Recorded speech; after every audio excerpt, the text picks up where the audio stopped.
This is the second video for 1837 Lexington Avenue. We're going to the upstairs unit now.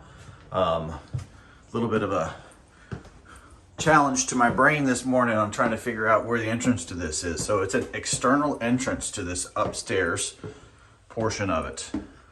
It's not listed as a duplex, so it's definitely something we want to take a look at to see what the situation is. This is really just it's taken the attic up here and blown it out. We got a kitchen back here, resurfacing throughout.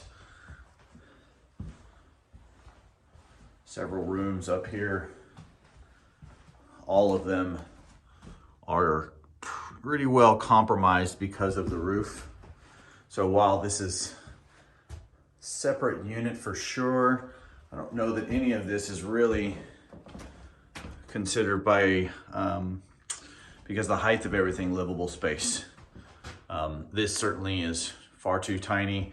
This area that I'm standing in is high enough for sure, and then the kitchen back here is. So, you know, the idea for this one might be to turn it back into a single family. But we do have a functioning, you know, bathroom, or at least layout wise, functioning bathroom, kitchen, and room here. So at best, this is an efficiency up here. But, you know, with the total square footage and some options here, this is why I said on the initial video that I think we're looking at a flip opportunity for this one as opposed to income producing.